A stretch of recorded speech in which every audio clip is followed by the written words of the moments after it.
মা দেউতাৰ মুখখনো মনত পৰা নাছিল, কাৰণ মই এবছৰ বয়সত দুৰ্ঘটনাত মৃত্যুবৰণ কৰিছিল। তেতিয়াৰ পৰা পেহীয়ে মোক ডাঙৰ দীঘল কৰা নাছিল। বিনামূলীয়াকৈ এজনী দাসী পাইছিল। শৈশৱৰ পৰা যৌৱনলৈকে পেহী ঘৰত সকলো কাম কৰি আছিলোঁ। তাই মোক কেতিয়াও তাই ছোৱালী বুলি গণ্য কৰা নাছিল। ঘৰৰ কোনোবা আহিলে কিছু সময়ৰ বাবে মৰম কৰিছিল, কিন্তু সিহঁত যোৱাৰ পিছত তাইৰ আচৰণ আগৰ দৰে হৈ পৰিছিল। পেহীয়ে মোক বহুত অত্যাচাৰ কৰিছিল। এতিয়া যেতিয়া মই ডাঙৰ হ'লো, তেতিয়া মোৰ পেহীয়ে মোক বিয়াৰ নামত বিক্ৰী কৰিবলৈ কুণ্ঠাবোধ কৰিছিল। মোক পইচাত কিনিব পৰা বুঢ়া বা ধনী মানুহৰ লগত বিয়া কৰাব বিচাৰিছিল। পেহীয়ে মোৰ বিষয়ে এটা মেৰেজ ব্যুৰোৰ লগত কথা পাতিলে। এদিন মেৰেজ ব্যুৰোৰ মেনেজাৰ ঘৰলৈ আহি মোলৈ প্ৰস্তাৱ লৈ আহিছে বুলি ক'লে। বয়সত মানুহজন ডাঙৰ, সিও হেণ্ডছম। তেওঁ এটা কোম্পানীত কাম কৰে, কিন্তু মোৰ ছবিখন দেখি তেওঁ প্ৰেমত পৰিছে। তাই বিচৰা দাম দিবলৈ সি সাজু। পেহীয়ে প্ৰথম মিটিঙতে সকলো ঠিক কৰি লৈছিল। মই নিশা বহুত কান্দিলোঁ। মাক দেউতাকৰ বহুত মিছ কৰিছিলোঁ। আজি মই বিক্ৰী হৈ গ'লো। গোটেই ৰাতি প্ৰাৰ্থনা কৰি থাকিলোঁ। মোৰ সমস্যাবোৰ ভগৱানৰ ওপৰত এৰি দিলোঁ। ঠিক পিছদিনা বীৰৰ লগত মোৰ বলপুৰুষ বিয়া হ'ল। পেহীয়ে মোৰ মূৰত হাতো নিদিলে আৰু আশীৰ্বাদো নিদিলে। মই মনে মনে বীৰ ঘৰলৈ আহিলোঁ। তেওঁৰ ঘৰ পাওঁতে ইতিমধ্যে 3গৰাকী মহিলা দুৱাৰমুখত থিয় হৈ আছিল। বীৰে মোক ক'লে যে এইবোৰ মোৰ ভনী। মোৰ ফালে চালে যে মই দাসী। মোক কোনেও ভাল নাপালে। ৰাতিপুৱাই ভনীয়েকে মোক জগাই দিলে আৰু উঠি ব্ৰেকফাষ্ট প্ৰস্তুত কৰিবলৈ ক'লে। আজিৰ পৰা গোটেই ঘৰখন চোৱা চিতা কৰিব লাগিব। মই তাত মনে মনে কাম কৰিবলৈ ধৰিলোঁ। সন্ধিয়া পেহী মাত শুনিলোঁ। মোৰ স্বামীয়ে কৈ আছিল যে মই কাইলৈ তোমাক টকা পঠাম। মই দিম। চকু দুটা মুদি দিলোঁ। চুক্তিখন হৈ গ'ল। এতিয়া মই তেওঁৰ সম্পত্তি হৈ পৰিলোঁ। দুৱাৰখন বন্ধ হোৱাৰ লগে লগে মোৰ এটা ধাৰণা আহিল। যিটো ঘৰৰ মোৰ বাবে আছিল মাথো আন এখন কাৰাগাৰ। পাৰ্থক্য মাথো যে আগতে মই পেহীৰ সুৰত নাচিছিলোঁ, এতিয়া বীৰৰ মাক আৰু ভনীয়েকৰ আছিল আৰু তেওঁলোকৰ মুখত লিখা আছিল মোৰ পৰা কি বিচাৰে। প্ৰথম দিনটো মনে মনে পাৰ হৈ গ'ল। মোক ৰখা কোঠাটোত। তাত খিৰিকীৰ বাহিৰৰ দৃশ্যটো আছিল মাথোৰ এখন দেৱাল।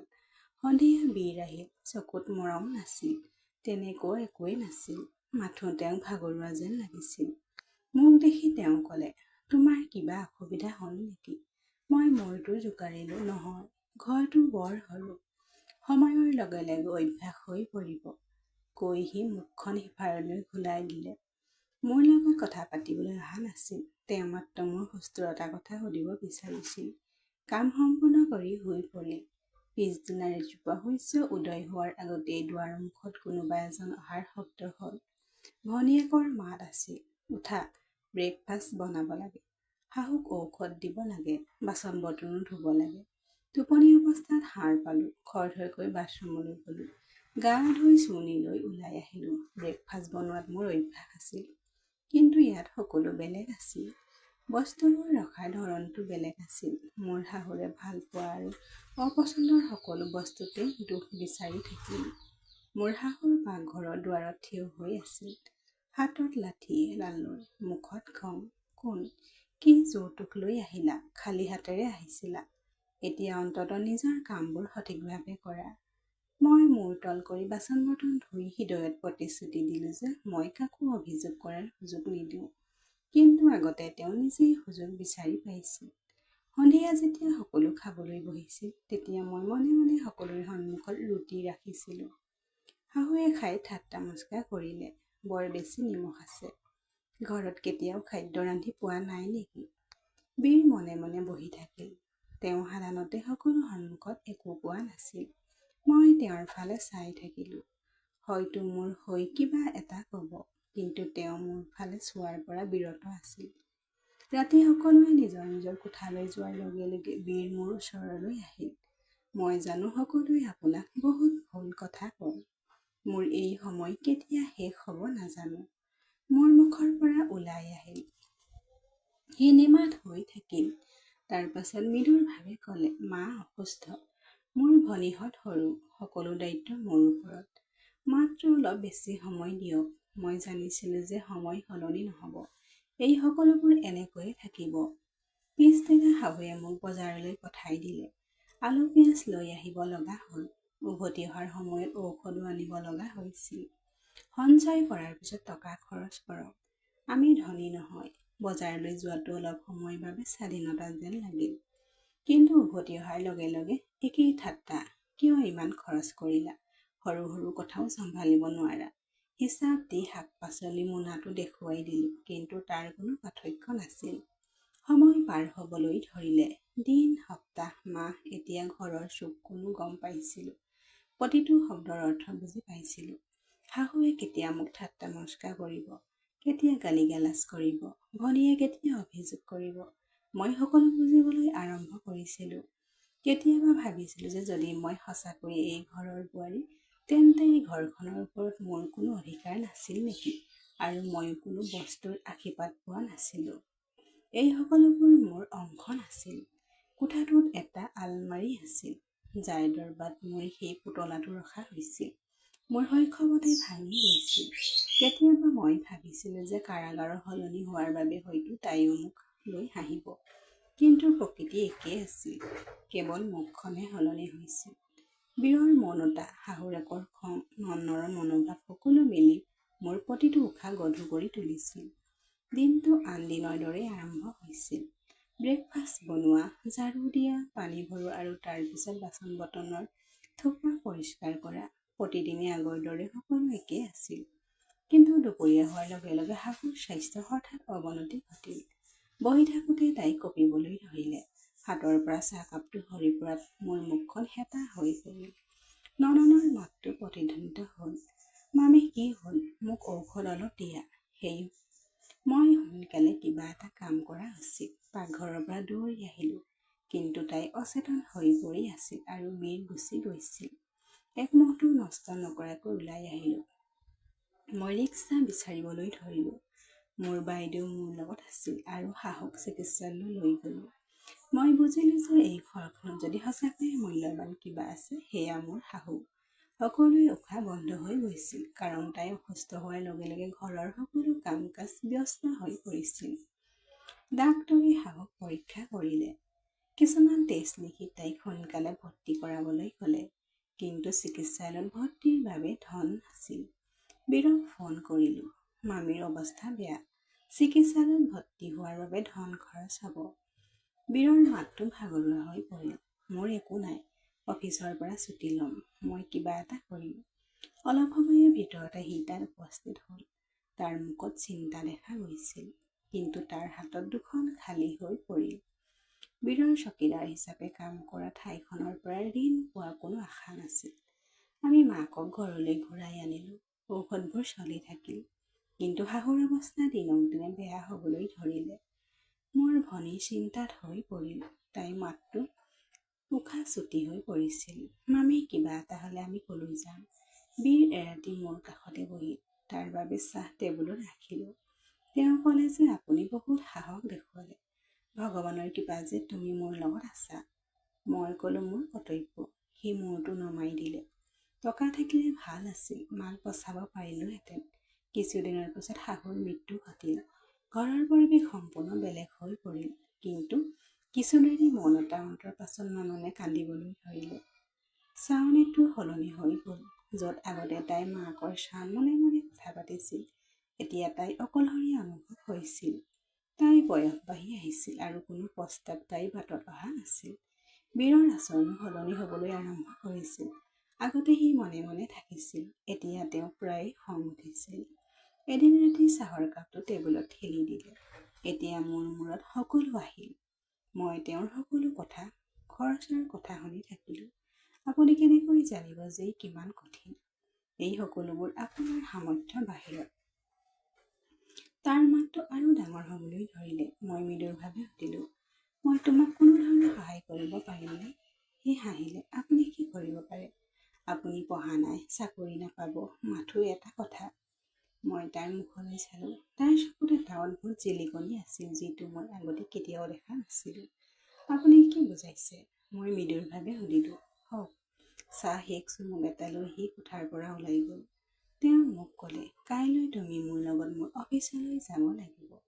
বছৰৰ লগত চিনাকি কৰাই দিব লাগিব। কিবা এটা ক'ব মন গৈছে।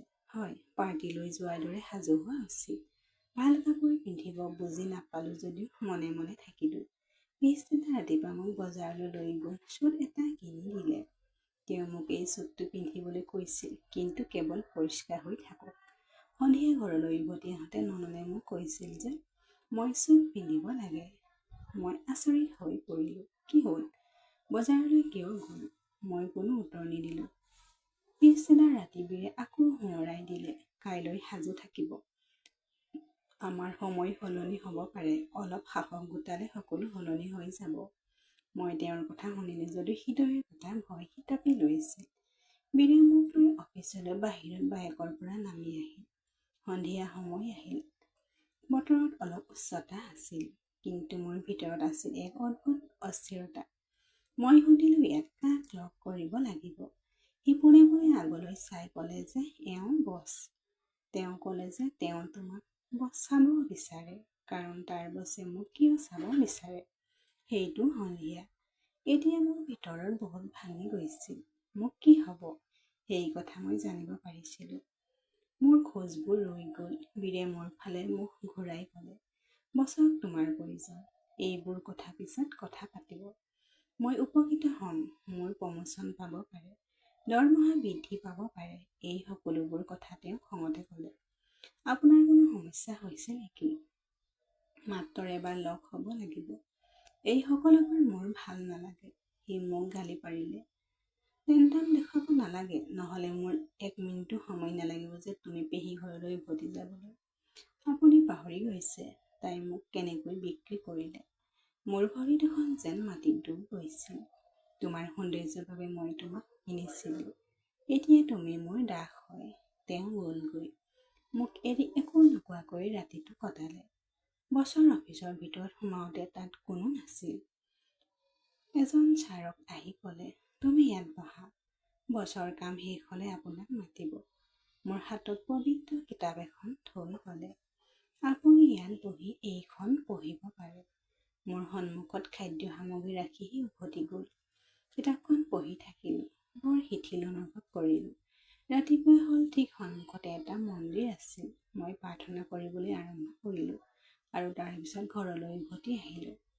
ননন এনেদৰে সুখী হৈ পৰিল যে কিবা ভাল কিবা এটা হ'বলৈ গৈ আছে। কোনেও একো সোধা নাছিল, ময়ো একো কোৱা নাছিলোঁ। পিছদিনা বীৰ দেৰিকৈ আহিল। কাপোৰ সলাই চাহ খাই মৃদুৰ কথা ক'লে। যোৱা নিশা বছে মোক কৈছিল যে যদি আপুনি তেওঁক লগ কৰি থাকে তেন্তে তেওঁ মোক প্ৰমোচন দিব। এমাহ বা 2 মাহৰ ভিতৰত নতুন ফ্লেট এটাও পোৱা যাব। মই তাৰ ফালে চাই থাকিলোঁ। তুমি উন্মাদ হৈ গ'লা। তুমি বিচাৰিছা মই মোৰ সন্মান কাৰোবাৰ হাতত তুলি দিওঁ, কেৱল তোমাৰ প্ৰমোচনৰ বাবে। হয়, কাৰণ আপোনাৰ সন্মানে আমাক এতিয়ালৈকে কি দিছে? খালী হাতেৰে আহিছিলা। যৌতুক নাছিল, টকা নাছিল, সম্পৰ্ক নাছিল। তোমাক এই ঘৰলৈ আনিবলৈ মই আৰু টকা খৰচ কৰিছিলোঁ। যদি মই তোমাৰ মুখ বা তোমাৰ শৰীৰ সুবিধা ল'ব লগা হয়, মই তেনেকুৱা কৰিম, কাৰণ মই তোমাৰ ওপৰত খৰচ কৰিলোঁ। তাৰ কথা শুনি এনে লাগিল যে কোনোবাই মোৰ হৃদয়ত ছুৰীৰে আঘাত কৰিলে। মই নিমাত হৈ থাকিলোঁ। মোৰ চকুত এটাই প্ৰশ্ন আছিল, এয়া সেইজন বীৰ যিয়ে এবাৰ মোৰ লগত সহানুভূতিৰ কথা পাতিছিল। চোফাৰ পৰা উঠি সি ক'লে, কাইলৈ ৰাতি সাজু হৈ থাকিবা, কাপোৰ পিন্ধিবা, ভাল মেকআপ কৰিবা। এতিয়া আমাৰ সকলোৱে জীৱন সলনি হ'ব।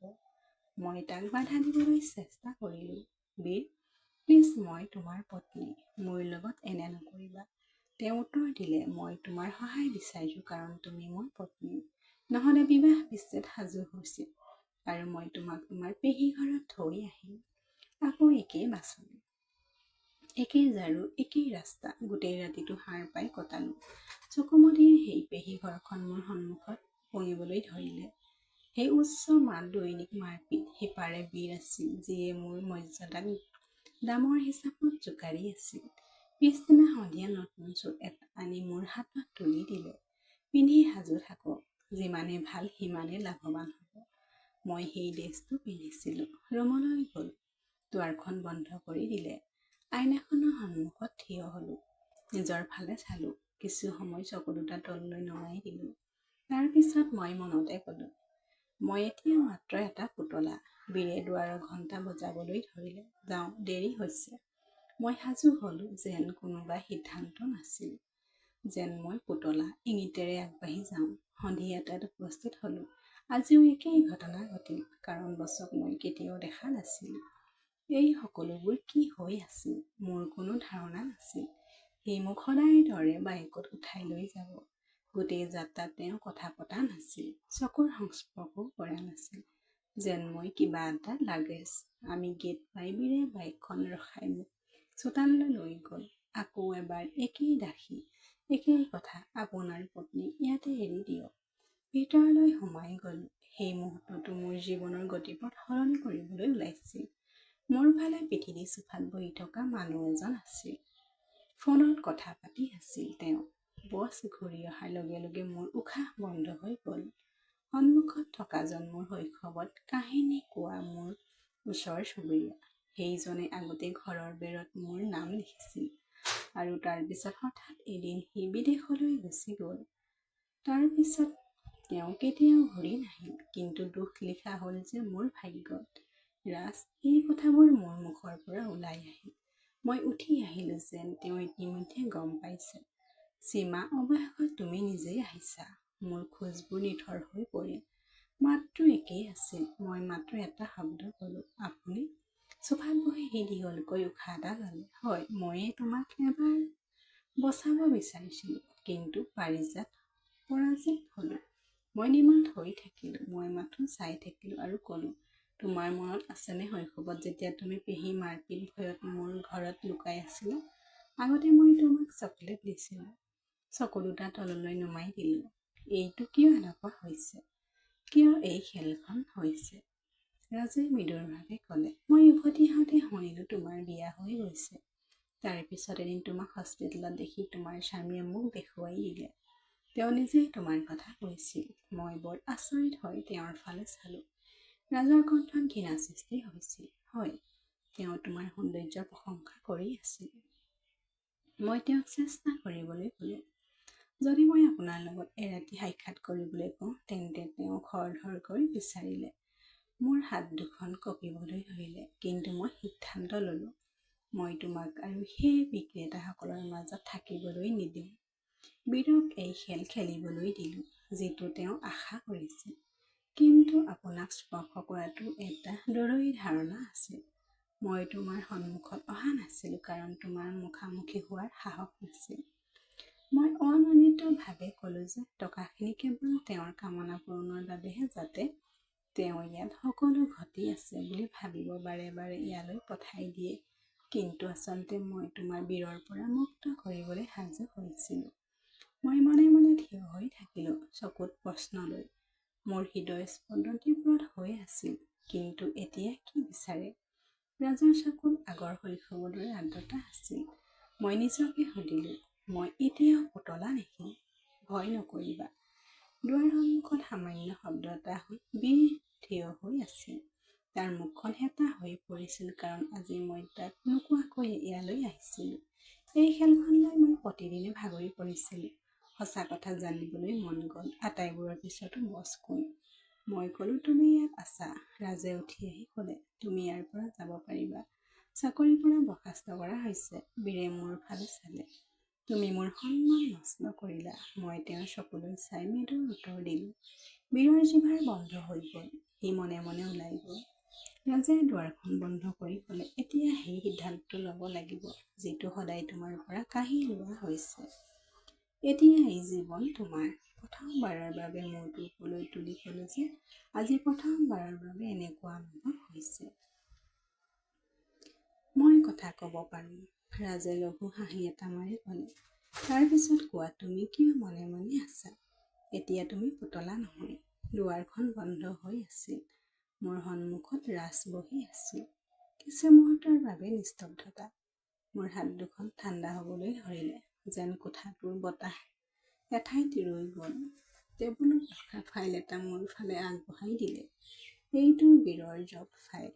মই যেতিয়া কোম্পানীটো কিনিছিলোঁ, তেতিয়া তেওঁ ইয়াত চকীদাৰ হিচাপে কাম কৰি আছিল, কিন্তু তাৰ চকু দুটা সদায় মোৰ সন্মুখত আছিল। কিছু লোভ বিচাৰি ফাইলটো খুলি কাগজবোৰ পঢ়িলোঁ, কিন্তু তাত বহুত টোকা আছিল।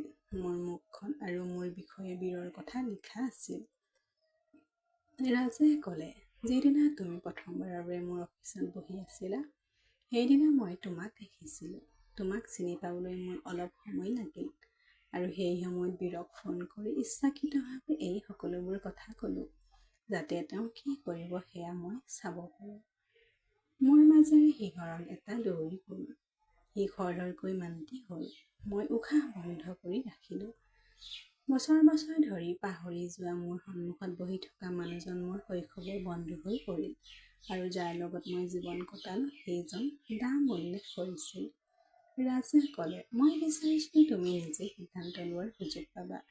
সেইবাবে মই তোমাক আহিবলৈ দিলোঁ, বহিবলৈ দিলোঁ। একো কোৱা নাছিলোঁ। প্ৰতিবাৰ উভতি যোৱাৰ সময়ত মই দেখিছিলোঁ যে আপোনাৰ মন লতা মাৰিছে, কিন্তু আপুনি লক্ষ্য কৰিব পৰা নাছিল। অৱশেষত আপোনাৰ মাজত সত্য জানিবৰ হেঁপাহ জাগি উঠিল, আৰু আজি আপুনি ইয়াত উপস্থিত হ'ল। এইটোৱে মোৰ ইচ্ছা আছিল। মই সুধিলোঁ, আৰু সেই টকা কিটোৱে বীৰক বিশ্বাস কৰাইছিল যে তেওঁ বিচৰা কামটো হৈ আছে। তেওঁ তোমাৰ শৰীৰটো বিক্ৰী কৰিব বিচাৰিছিল। ফাইলটো বন্ধ কৰি মৃদুকৈ ক'লে, তেওঁলোক আকৌ বিক্ৰী কৰিব। হয়, সেইবাবে মই চিকিউৰিটি কেমেৰাবোৰ বন্ধ কৰি ৰাখিলোঁ। মই চাকৰবোৰক ক'লোঁ যে তোমাক কোনো প্ৰশ্ন নকৰিব। মই মাত্ৰ চাব বিচাৰিছোঁ যে আপুনি কেতিয়া নিজাববীয়াকৈ সত্য বিচাৰি আহিব। মই ছাৰক ক'লোঁ, মই প্ৰণাম কৰিলোঁ। মই ভাবিছিলোঁ যে মই কেৱল চাৰিওফালৰ পৰা ঠেলি দিয়া শৰীৰ এটাহে, কিন্তু এতিয়া ৰাজে মোৰ কথাত বাধা দি ক'লে, এতিয়া আপুনি নিজে সিদ্ধান্ত ল'ব পাৰিব। বীৰৰ নাম আৰু লেখ-জোখ মচি পেলোৱা হৈছে। মেজখনত পৰি থকা ফাইল এটা তুলি লৈ সি ফোনটো তুলি ল'লে। মেনেজাৰক ফোন কৰিলে। বীৰৰ চাকৰি বন্ধ কৰিব লাগে। এখন চিঠি প্ৰস্তুত কৰি তেওঁ প্ৰৱেশ গেটত বন্ধ কৰি দিব লাগে। তাৰ পাছত মোৰ ফালে চাই ক'লে, কাৰোবাৰ অপৰাধ সহ্য কৰাটো অপৰাধ, আৰু মনে মনে সহ্য কৰাটো ডাঙৰ অপৰাধ। মই উঠি খিৰিকীৰে বাহিৰলৈ চালোঁ। তলৰ চোতালখনত বীৰে কাৰোবাৰ লগত কাজিয়া কৰি আছিল। হঠাৎ দুজন নিৰাপত্তাৰক্ষীয়ে তেওঁৰ ওচৰলৈ আহি তেওঁৰ হাতৰ পৰা ফাইলটো লৈ গ'ল। সি ডাঙৰকৈ কিবা এটা কৈ আছিল। হয়তো সি ভিতৰলৈ অহাৰ অনুমতি বিচাৰিছিল। তাৰ পিছত চকু দুটা ওপৰলৈ তুলি খিৰিকীৰ ফালে চালে। মই থিয় হৈ আছিলোঁ, আৰু সেই মুহূৰ্তটো বন্ধ হৈ গ'ল। আমাৰ মাজত কাঁচৰ বেৰ এখন আছিল, কিন্তু বছৰ বছৰ ধৰি থিয় হৈ থকা প্ৰকৃত দেৱালখন ইতিমধ্যে আৰম্ভ হৈছিল। ৰাজে পৰ্দাখন আঁতৰাই দিলে। বীৰে চকু দুটা তললৈ নমাই দিলে। তাৰ পিছত পিছুৱাই গ'ল। তাৰ পিছফালে গেটখন বন্ধ হৈ গ'ল, আৰু মোৰ হৃদয়ত এটা অদ্ভুত শান্তিৰ অনুভূতি নামি আহিল। এতিয়া ৰাজ মোৰ ফালে আহিল। এতিয়া আপুনি কলৈকো উভতি নাযাব। ইচ্ছা কৰিলে তেওঁৰ লগত কথা পাতিব পাৰিব, কিন্তু এইবাৰ আপুনি সিদ্ধান্ত ল'ব লাগিব। দীঘলকৈ উশাহ এটা ল'লোঁ। বছৰ বছৰ ধৰি সিদ্ধান্তবোৰ মই মনে মনে মানি লৈছিলোঁ। এতিয়া মোৰ পাল আহিছে এটা বাছনি কৰা। মই লঘু হাঁহি এটা মাৰি মাত দিছিলোঁ, মই তোমাৰ লগত আছোঁ, কিন্তু নিজৰ পক্ষত থিয় দিব লাগিব। চকীখনৰ পৰা চুৰণিখন তুলি ল'লোঁ। মই মূৰত থৈ শুলোঁ। এতিয়া মোৰ কোনো বোজা অনুভৱ হোৱা নাই। মই মাত্ৰ জানিব বিচাৰোঁ যে ইয়াৰ পিছত কি কৰিব লাগে। ৰাজে ক'লে, এতিয়া তোমাৰ ইচ্ছামতে জীৱনটো কটাব লাগিব। তোমাৰ পৰা যি কাঢ়ি লোৱা হ'ল, সেই সকলোবোৰ ঘূৰাই দিয়াটো মোৰ দায়িত্ব। কিন্তু ইয়াৰ সুৰক্ষা আপোনাৰ হ'ব, মৃদুৰভাৱে ক'লে। এতিয়া খেলখন সলনি হৈ গৈছিল।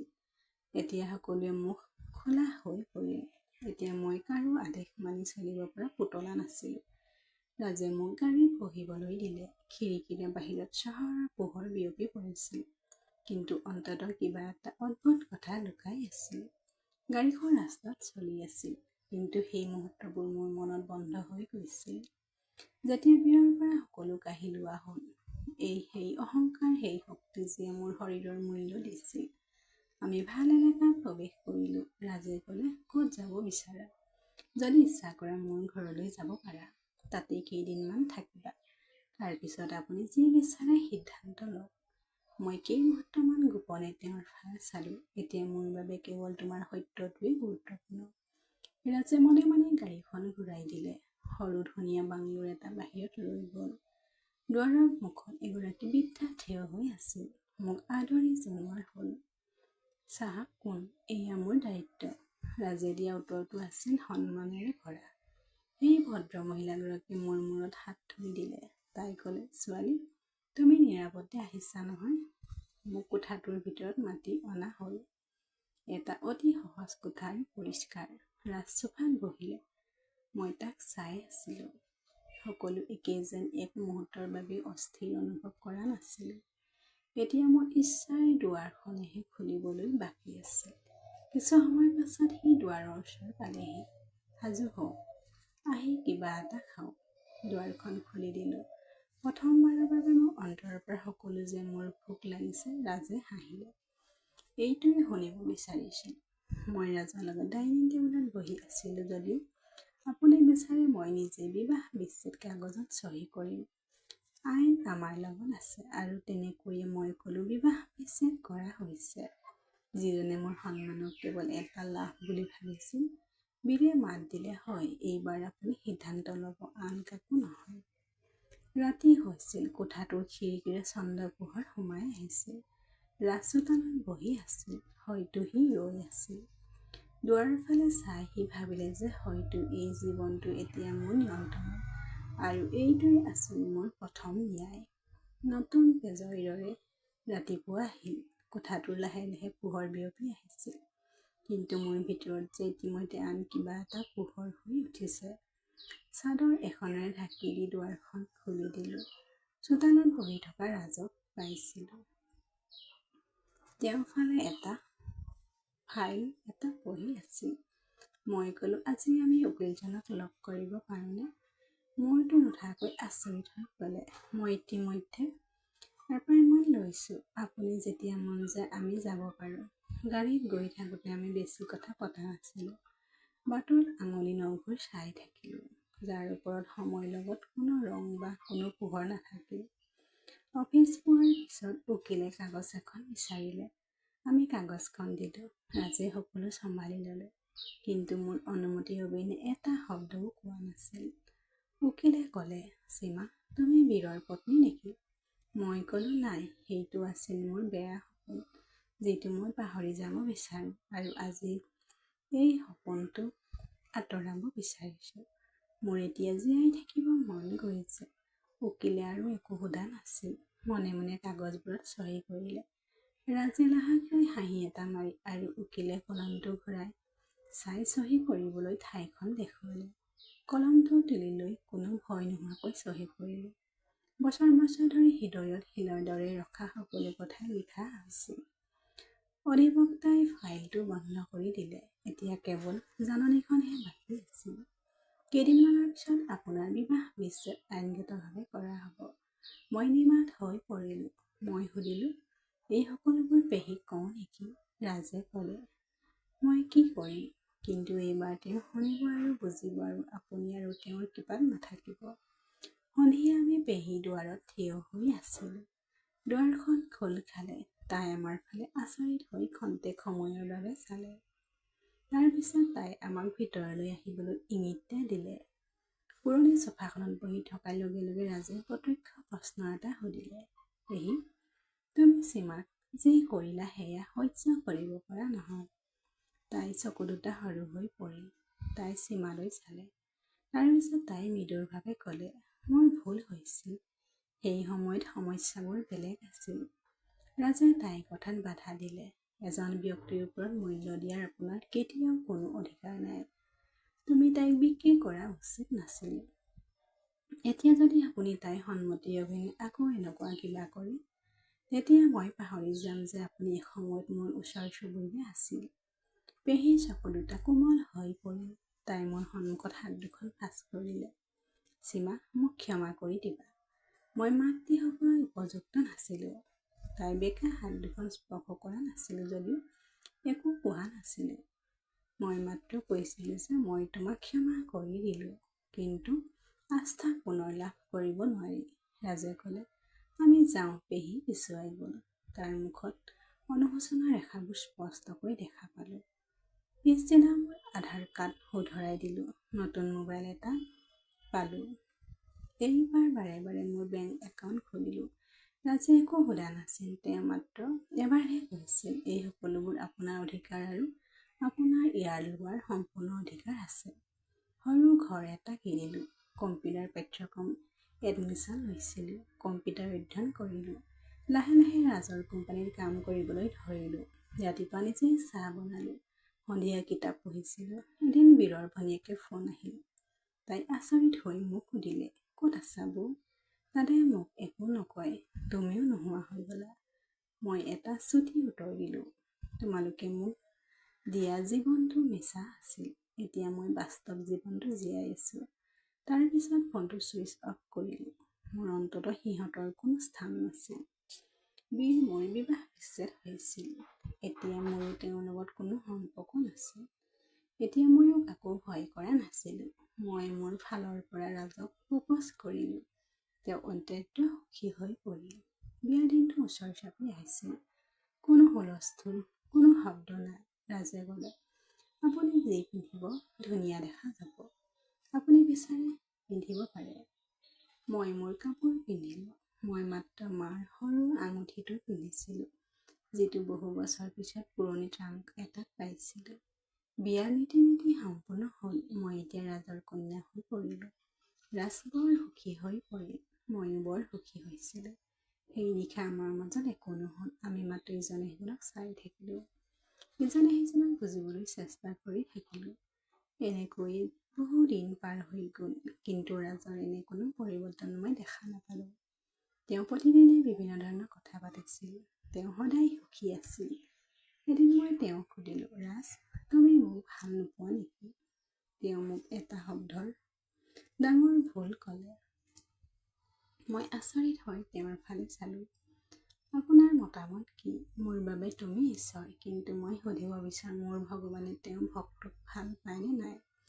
ৰাজে হাঁহি এটা মাৰি ক'লে, মই ইমান ডাঙৰ উপাধি নিবিচাৰোঁ। মই তোমাক তোমাৰ নিচিনা মানুহ। মোৰো তোমাৰ দৰে হৃদয় আছে আৰু ই কেৱল তোমাৰ বাবে ধপধপাই থাকে। তোমাক বহুত ভাল পাওঁ। সেইদিনা মই ৰাজক বহু দেৰি ধৰি সাৱটি ধৰি থাকিলোঁ। তেওঁ মোক ঠেলি নিদিলে। সেইদিনা প্ৰথমবাৰৰ বাবে আমাৰ ৰাতিটো ৰঙীন হৈ পৰিল। প্ৰেমৰ সাগৰখন ঢৌ খেলিব ধৰিলে। আমি দুজন এক হৈ পৰিলোঁ এটাৰ আত্মাই। আজি ৰাজ বৰ সুখী হৈছিল। আচলতে ৰাজ সদায় সুখী আছিল।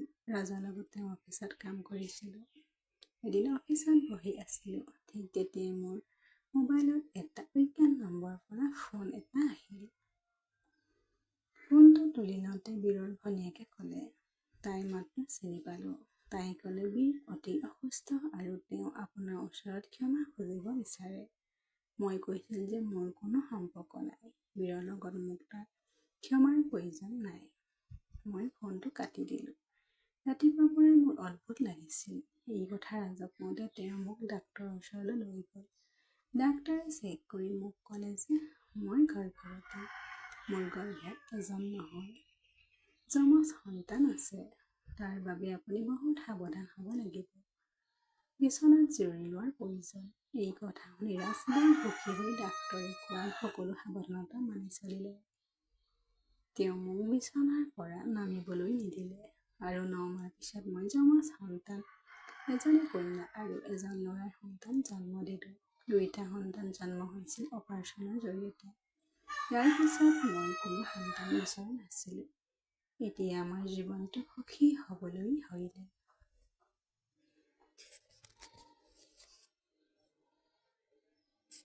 ধন্যবাদ বন্ধু বান্ধৱীসকল।